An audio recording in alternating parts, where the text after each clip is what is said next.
फिलहाल आपको सीधा लिए चलेंगे दिल्ली, जहां प्रधानमंत्री नरेंद्र मोदी भारतीय जनता पार्टी के कार्यकर्ताओं को वर्चुअली संबोधित कर रहे हैं। ये हमारा सौभाग्य है कि आज हम सबको हमारे भारत के यशस्वी प्रधानमंत्री, हमारे नेता आदरणीय श्री नरेंद्र मोदी जी का मार्गदर्शन हम सबको मिलेगा। मैं अपनी ओर से, आप सबकी ओर से और जो लाखों कार्यकर्ता विभिन्न स्थानों से जुड़े हुए हैं, उन सब की ओर से आदरणीय प्रधानमंत्री जी का हार्दिक अभिनंदन करता हूं, स्वागत करता हूं। हम सब जानते हैं कि प्रधानमंत्री जी का हमेशा हम सबको समय समय पर मार्गदर्शन मिलता रहता है और पार्टी को भी उनकी पार्टी को दृष्टि और दिशा यह भी हम सबको समय समय पर मिलता रहता है। अमृत काल आने वाले 25 वर्ष में आर्थिक दृष्टि से भारत की नींव रखने का ये जो संकल्प है, इस संकल्प को आदरणीय प्रधानमंत्री जी की ने जो सोच रखी और उसको एक अमली जामा पहनाकर कार्य रूप देने का जो प्रयास किया है, वह सच में देश को एक नई छलांग के साथ विकास की ओर ले जाएगा। यह हम सब लोग जानते हैं। आत्मनिर्भर अर्थव्यवस्था, इस पर हम सबको आज उनका मार्गदर्शन मिलने वाला है। और वैसे भी प्रधानमंत्री जी का और उनकी रुचि पार्टी के प्रति हम सब लोग जानते हैं, हमेशा रही। उन्होंने हमेशा पार्टी को दिशा देने में, मार्गदर्शन करने में उनका हमको हमेशा सहयोग मिलता रहा है। हम सबको याद है कोरोना काल में जब सारी पार्टियां लगभग एक तरीके से लुप्त हो गई थी, तो उस समय उनका मार्गदर्शन हम सबके लिए बहुत ही काम आया और उन्होंने हमको दिशा दी। सेवा ही संगठन है और सेवा ही संगठन में भारतीय जनता पार्टी तो जुड़ी ही जुड़ी। उन्होंने सारे देश को जोड़ करके इस संक्रमण से लड़ने में हम लोगों को दिशा दी और हम लोगों को मार्गदर्शन दिया, ये हम जानते हैं। वैसे ही समय समय पर आर्थिक दृष्टि से भी उनका मार्गदर्शन हम सबको मिलता रहता है।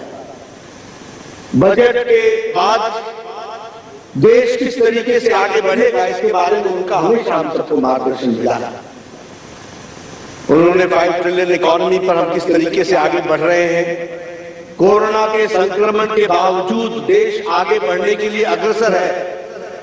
और अगर हम अपनी जीडीपी देखें तो उससे भी ये ध्यान में आता है कि इन सारे संक्रमणों के बाद और इन सारी मुसीबतों के बावजूद भी देश ने आर्थिक दृष्टि से आगे बढ़ने का संकल्प जो रखा है, उसको उन्होंने गति दी है और देश आर्थिक दृष्टि से सही दिशा में चला है, ये हम सब लोग जानते हैं। सामाजिक न्याय, समानता, सम्मान, सबका साथ, सबका विकास, सबका विश्वास और सबका प्रयास, इस मंत्र को लेकर के उनके नेतृत्व में हम सब लोग चल रहे हैं। और हम ये भी जानते हैं कि जो कल बजट रखा गया वो प्रो पीपल बजट रहा, प्रोग्रेसिव बजट रहा, प्रोडक्शन लिंक्ड इंसेंटिव्स के साथ बढ़ने वाला बजट रहा, ईज ऑफ लिविंग, इस सिद्धांत को आम आदमी को अपने जीवन के यापन में कोई मुसीबत ना आए। 375 of the IPC. Thank you. At the onset, let me say to condemn every marriage in this country as a violent marriage and to और सदन में उन सब चीजों पे बोलना संभव भी नहीं होता है। मैं भी आज आपसे जो बात करूंगा वो भी शायद बजट का एक बहुत छोटा सा हिस्सा बोल पाऊंगा, क्योंकि इसमें इतने विषय होते हैं। लेकिन जब विभागवार चर्चाएं होती हैं और ये साल भर का काम है, उसको 1 घंटे में बता देना बड़ा कठिन होता है।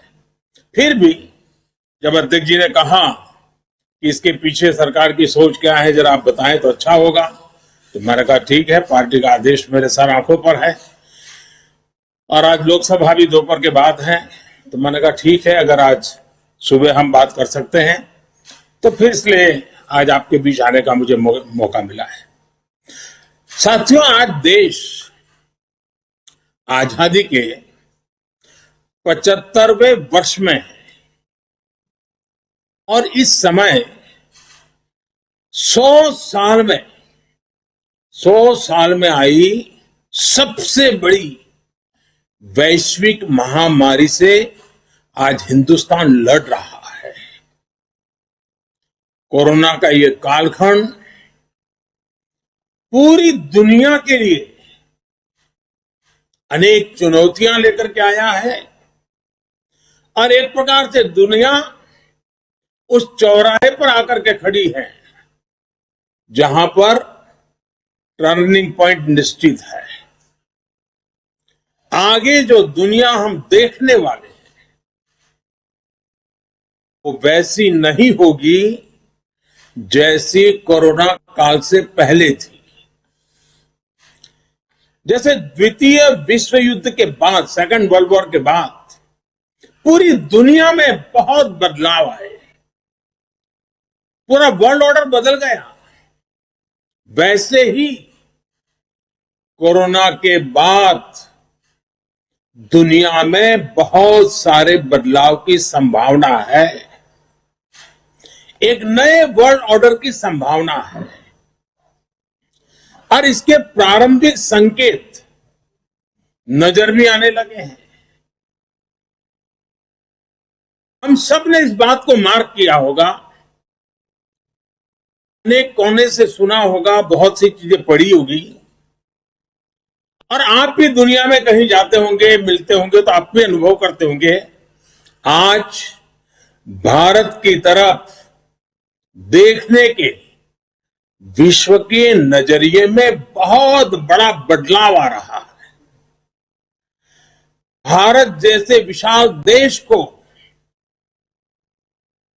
लोकतांत्रिक देश को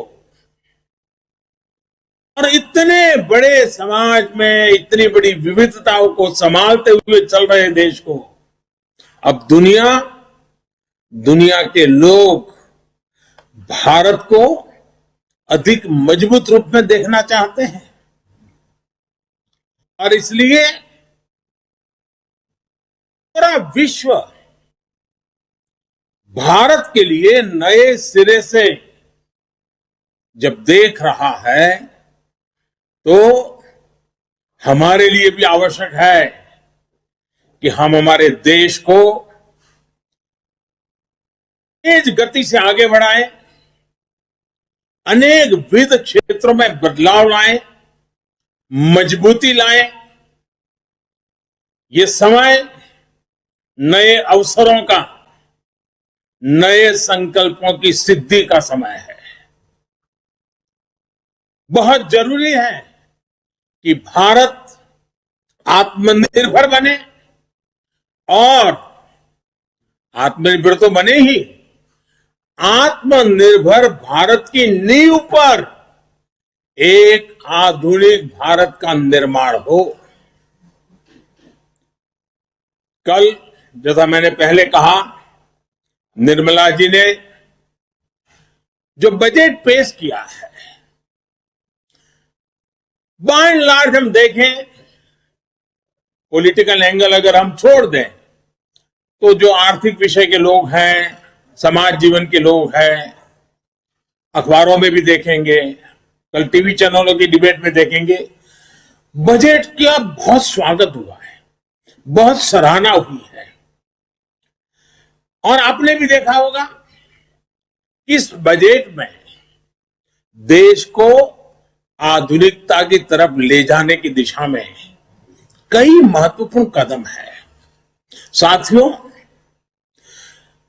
जब हम आज के बजट की चर्चा करेंगे तो सापेक्ष भी होती है, कुछ तो पुरानी बातों की तुलना करेंगे तब पता चलता है। बीते 7 वर्षों में जो निर्णय लिए गए, जो नीतियां बनी, पहले की जिन नीतियों में गलतियों को सुधारा गया, उस वजह से आज भारत की अर्थव्यवस्था का निरंतर विस्तार हो रहा है। 7-8 साल पहले भारत की जीडीपी 1,10,000 करोड़ रुपए की थी। आज भारत की अर्थव्यवस्था 2,30,000 करोड़ के आसपास की है। वर्ष 2013-14 में भारत का एक्सपोर्ट 2,85,000 करोड़ रुपए होता था। आज भारत का एक्सपोर्ट 4,70,000 करोड़ रुपए के आसपास पहुंचा है। 7 साल पहले करीब $275 बिलियन का विदेशी मुद्रा रिजर्व हमारे देश के पास था। आज देश का $36 बिलियन का विदेशी निवेश एफडीआई था। पिछले साल ये $80 बिलियन को पार कर चुका है। कोरोना के इस काल में भी भारत ने अपनी अर्थव्यवस्था की मजबूती से दुनिया का एक विशेष रूप से ध्यान आकर्षित किया है। आज भारत दुनिया के उन देशों में है जहां के इकोनॉमिक इंडिकेटर्स में बहुत तेजी से सुधार आ रहा है और फंडामेंटल्स मजबूत है। इस साल का बजट इसे और गति देने वाला है। साथियों, जब गरीब को मूलभूत सुविधाएं मिलती हैं तो वो अपनी ऊर्जा, अपने विकास, देश के विकास में लगाते हैं। इस बजट का भी फोकस गरीब, मिडिल क्लास और युवाओं को बुनियादी सुविधाएं देने और आय के स्थायी समाधानों से जोड़ने पर है। हमारी सरकार मूलभूत सुविधाओं के सैचुरेशन पर काम कर रही है और यह बात मैंने लाल किले पर से भी कही थी। अब मैं एक और छोटा उदाहरण देता हूं, जैसे जल जीवन मिशन। अब हम हमेशा सुनते आए हैं, गांव में, घर में, समाज में, सरकार में, राजनेताओं में, सब में क्या सुनते हैं? हर कोई कहता है जल ही जीवन है। सुनना तो बहुत अच्छा लगता है, लेकिन यह भी सच्चाई है, पानी की दिक्कत, पानी की कमी, गरीब के जीवन की, महिलाओं के जीवन की सबसे बड़ी चुनौतियों में से एक है और आजादी के 75 साल के बाद भी है। किसान को भी, छोटे किसान को खासकर, पानी के बिना बहुत दिक्कतें हैं। हमारी सरकार के प्रयासों से आज देश में करीब करीब 9 करोड़ ग्रामीण घरों में नल से जल पहुंचने लगा है और इसमें से करीब करीब 5 करोड़ से ज्यादा पानी के कनेक्शन जल जीवन मिशन के तहत पिछले 2 वर्ष में दिए गए हैं। अब बजट में घोषणा की गई है कि इस साल करीब 4 करोड़ ग्रामीण घरों को पाइप से पानी का कनेक्शन दिया जाएगा। और जब ग्रामीण घर की बात आती है तो उसमें अधिकतम समाज किसानी से जुड़ा हुआ होता है, खेत के काम से जुड़ा हुआ होता है। उसका समय बचेगा, माताओं बहनों का समय बचेगा, वो कृषि के समय में अपना योगदान दे पाएगी। इस पर पानी पहुंचाने के लिए, घरों में पानी, मेरी माताओं बहनों को कष्ट से मुक्ति दिलाने के लिए पहले करीब 40,000 करोड़ से ज्यादा खर्च किया था, अभी 60,000 करोड़ रुपए से ज्यादा खर्च किए जाएंगे। तभी हमारे देश में हमारी माताओं बहनों को, गांव को पानी के लिए 1 लाख करोड़ रुपया खर्च करके आगे बढ़ना ये छोटे निर्णय नहीं है। देश के